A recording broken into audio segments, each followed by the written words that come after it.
नमस्कार। जम्मू कश्मीर कौन मुख्यमंत्री बनने जा रहा है, इसको लेकर 3 चरण और 90 विधानसभा सीटों पर वोटिंग खत्म हुई है और बम्पर वोटिंग इस बार देखने को मिली है। और बम्पर वोटिंग का किसे फायदा मिलने जा रहा है, क्योंकि चौंकाने वाले आंकड़े जम्मू कश्मीर को लेकर सामने आ रहे हैं।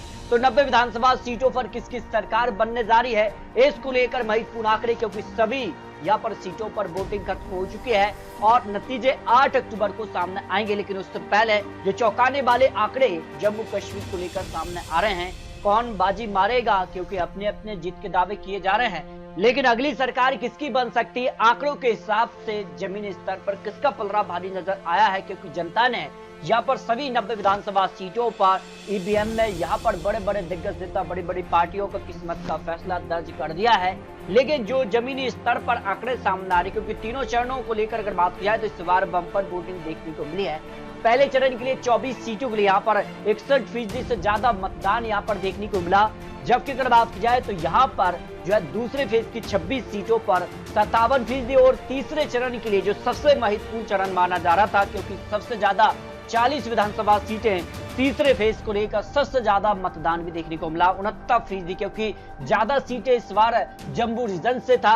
और ऐसे में माना जा रहा है कि यहाँ पर जो विधानसभा चुनाव हुए, इसमें क्या भारतीय जनता पार्टी जम्मू कश्मीर सरकार बनाने जा रही है या फिर कुछ महत्वपूर्ण, क्योंकि तीसरा फेज ही निर्णायक रहा है। और ऐसे में बात की जाए तो सभी 90 विधानसभा सीटों पर किसका पलड़ा भारी हो सकता है, इसको लेकर जो यहाँ पर अनुमान सामने, उसमें अगर बात की जाए तो कुपवाड़ा की 6 विधानसभा सीटों को लेकर 5 सीटों पर इंडिया गठबंधन, 1 सीट अन्य के पक्ष में जाने का अनुमान है, क्योंकि कश्मीर डिवीजन से ये जिला आता है। और ऐसे में माना जा रहा है कि कश्मीर डिवीजन से सीधे तौर पर इंडिया गठबंधन और जम्मू डिवीजन से जो जिले हैं वहां भारतीय जनता पार्टी का। कुलग्राम की अगर बात की जाए तो 3 विधानसभा सीटें आती हैं, तीनों सीटों पर यहाँ पर इंडिया गठबंधन का पलड़ा भारी नजर आ रहा है, जिसमें नेशनल कॉन्फ्रेंस और कांग्रेस है जो यहाँ पर गठबंधन में चुनाव लड़ रही है। आपको बता दें कि यहाँ पर कुलग्राम कश्मीर डिवीजन से है और यहाँ पर कश्मीर डिवीजन पर सीधे तौर पर जो है इंडिया गठबंधन का पलड़ा भारी नजर आया। पीडीपी आने के पक्ष में यहाँ पर 0 सीट की संभावना यहाँ पर दिखाई गई है, जो आंकड़े यहाँ पर निकलकर सामने आ रहे हैं। श्रीनगर की अगर बात की, श्रीनगर भी महत्वपूर्ण यहाँ पर जिला है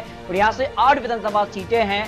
और अगर बात की श्रीनगर कश्मीर डिवीजन से, और यहाँ सीधे तौर पर इंडिया गठबंधन, जिसमें नेशनल कॉन्फ्रेंस और कांग्रेस का जो गठबंधन है वो यहाँ पर बढ़त बनाता नजर आ रहा है, जबकि पीडीपी को 1 सीट और 1 सीट अन्य के पक्ष में जाने का अनुमान यहाँ पर जो है जम्मू कश्मीर को लेकर महत्वपूर्ण आंकड़े सामने आ रहे हैं। इसके अगर बात की जाए तो यहाँ पर अनंतनाग की 7 विधानसभा सीटों को लेकर भी यहाँ पर पीडीपी 2 सीटों पर पलड़ा भारी है, 4 सीटों पर इंडिया गठबंधन, यहाँ पर Bharatiya Janata party 0 seat, 1 seat पर आने का खाता यहाँ पर खुलता नजर आ रहा है। यानी यहाँ पर भी बात की जाए तो कश्मीर डिवीजन से अनंतनाग भी है और यहाँ पर भी सीधे तौर पर इंडिया गठबंधन का पलड़ा भारी नजर आ रहा है, जो आंकड़े अब तक निकलकर सामने आए हैं। जबकि शोपियां की 2 विधानसभा सीटों को लेकर बात की जाए तो दोनों विधानसभा सीट पर भी नेशनल कॉन्फ्रेंस और कांग्रेस का जो गठबंधन है उसका सीधे तौर पर पलड़ा भारी नजर आया है। पीडीपी, भारतीय जनता पार्टी और अन्य के पक्ष में यहाँ पर 0 सीट की संभावना यहाँ पर दिखाई गई है, जो आंकड़े यहाँ पर कश्मीरी डिवीजन को लेकर सामने आ रहे हैं। जबकि राजौरी अगर बात की तो जम्मू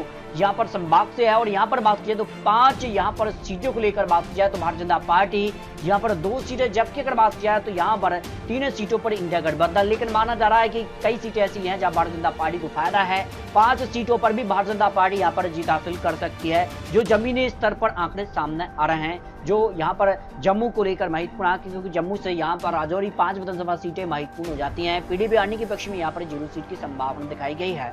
पुंछ की 3 विधानसभा सीटों को लेकर बात की जाए तो ये कश्मीर डिवीजन से है और यहाँ पर तीनों सीटों पर जो है कांग्रेस गठबंधन का पलड़ा भारी नजर आ रहा है और पीडीपी आने के पक्ष में भारतीय जनता पार्टी को यहाँ पर 0 सीट की संभावना यहाँ पर दिखाई गई है।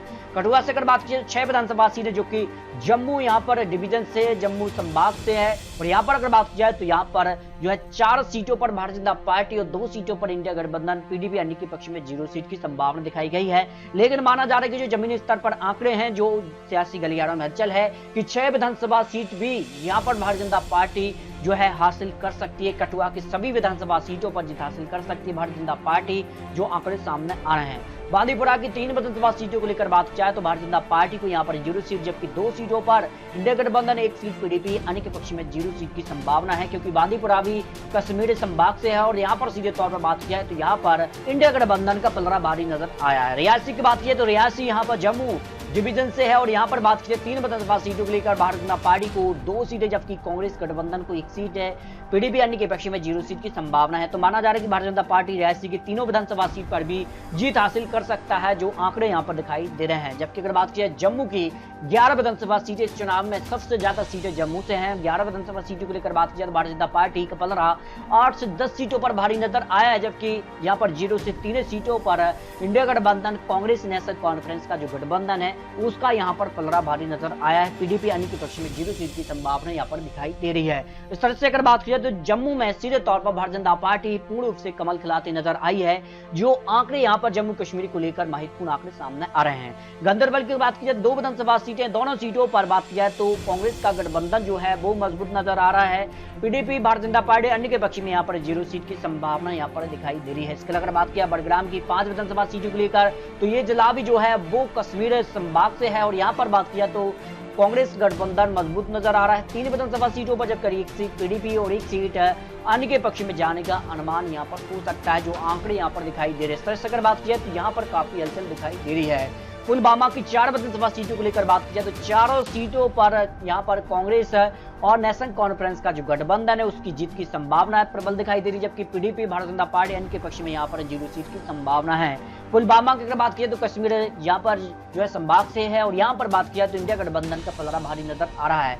बारामूला की 7 विधानसभा सीटों की बात किया तो 1 सीट पर पीडीपी, 5 सीट पर इंडिया गठबंधन, भारतीय जनता पार्टी और अन्य के पक्ष में 1 सीट की संभावना यहाँ पर दिखाई दे रही है। बारामूला में सीधे तौर पर इंडिया गठबंधन का पलड़ा भारी नजर आ रहा है। रामबन की 2 विधानसभा सीटों में से 1 सीट पर भारतीय जनता पार्टी और 1 सीट है कांग्रेस के पक्ष में जाने का अनुमान है। किश्तवाड़ की 3 विधानसभा सीटों में से 2 सीटों पर कांग्रेस गठबंधन, 1 सीट भारतीय जनता पार्टी के पक्ष में जाने का अनुमान यहाँ पर दिखाई दे रहा है, जो आंकड़े सामने आ रहे हैं। संभाग की 3 में से 1 सीट पर कांग्रेस गठबंधन तो 2 सीटों पर भारतीय जनता पार्टी यहाँ पर जीत हासिल करते नजर आ रही, जो आंकड़े सामने आ रहे हैं। अगर बात किया तो डोडा की 3 में से 2 सीटों पर कांग्रेस गठबंधन, 1 सीट भारतीय जनता पार्टी के पक्ष में जाने का अनुमान जम्मू कश्मीर को लेकर दिखाई दे रहा है। जबकि उधमपुर यहाँ पर बात किया है तो जम्मू डिवीजन से और उधमपुर पर भारतीय जनता पार्टी लोकसभा चुनाव में जीती है। माना जा रहा है कि उधमपुर की 4 विधानसभा सीटों पर भारतीय जनता पार्टी का पलड़ा यहाँ पर भारी नजर आ रहा है, जो आंकड़े सामने आ रहा है। तो इस तरह से अगर बात की जाए जम्मू कश्मीर की सभी 90 विधानसभा सीटों पर वोटिंग खत्म हुई है और उसके बाद जो ताजा सर्वे के आंकड़े हैं उस हिसाब से माना जा रहा है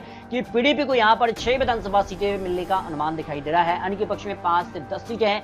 भारतीय जनता पार्टी 24 से 35 सीटों का अनुमान सामने आ रहा है, क्योंकि भारतीय जनता पार्टी ने इस चुनाव में केवल 62 उम्मीदवार ही चुनावी मैदान में उतारे हैं और इस कारण से माना जा रहा है कि जम्मू डिवीजन की जो विधानसभा सीटें हैं यहां भारतीय जनता पार्टी को फायदा मिला है, जबकि कश्मीर डिवीजन के जो जिले हैं वहां इंडिया गठबंधन का पलड़ा भारी नजर आ रहा है। तो इंडिया गठबंधन यहां पर बात की जाए तो 45 से 55 सीटों के आसपास दिखाई दे रहा है और भारतीय जनता पार्टी भी यहां पर बात की जाए तो जो निर्दलीय को कई सीटों पर समर्थन किए हुए है बी टीम की तरह, तो उसका कितना फायदा मिलने जा रहा है। विधानसभा चुनाव को लेकर बात की जाए तो फिलहाल इंडिया गठबंधन का पलड़ा भारी नजर आया है, लेकिन भारतीय जनता पार्टी ने कई सीटों पर कड़ी टक्कर दी है और 62 सीटों पर ही अपने प्रत्याशी उतारे हैं। कई निर्दलीय चुनावी मैदान में रहे हैं, तो ऐसे में कितना कुछ अंतर देखने को मिलेगा ये काफी महत्वपूर्ण हो जाता है। तो जम्मू कश्मीर की सभी 90 विधानसभा सीटों पर 8 अक्टूबर को नतीजे सामने आ जाएंगे, लेकिन इससे पहले जो आकलन सामने आ रहा है उसमें माना जा रहा है कि यहाँ इंडिया गठबंधन और एनडीए गठबंधन में कड़ी टक्कर देखने को मिली है। तो आपको क्या लगता है जम्मू कश्मीर अगला मुख्यमंत्री कौन बन सकता है? क्या इंडिया गठबंधन की तरफ से या फिर भारतीय जनता पार्टी की तरफ से? तो अपने रख सकते हैं। मिलते हैं और लेटेस्ट और महत्वपूर्ण विश्लेषण के साथ, तब तक ले जय हिंद, जय भारत।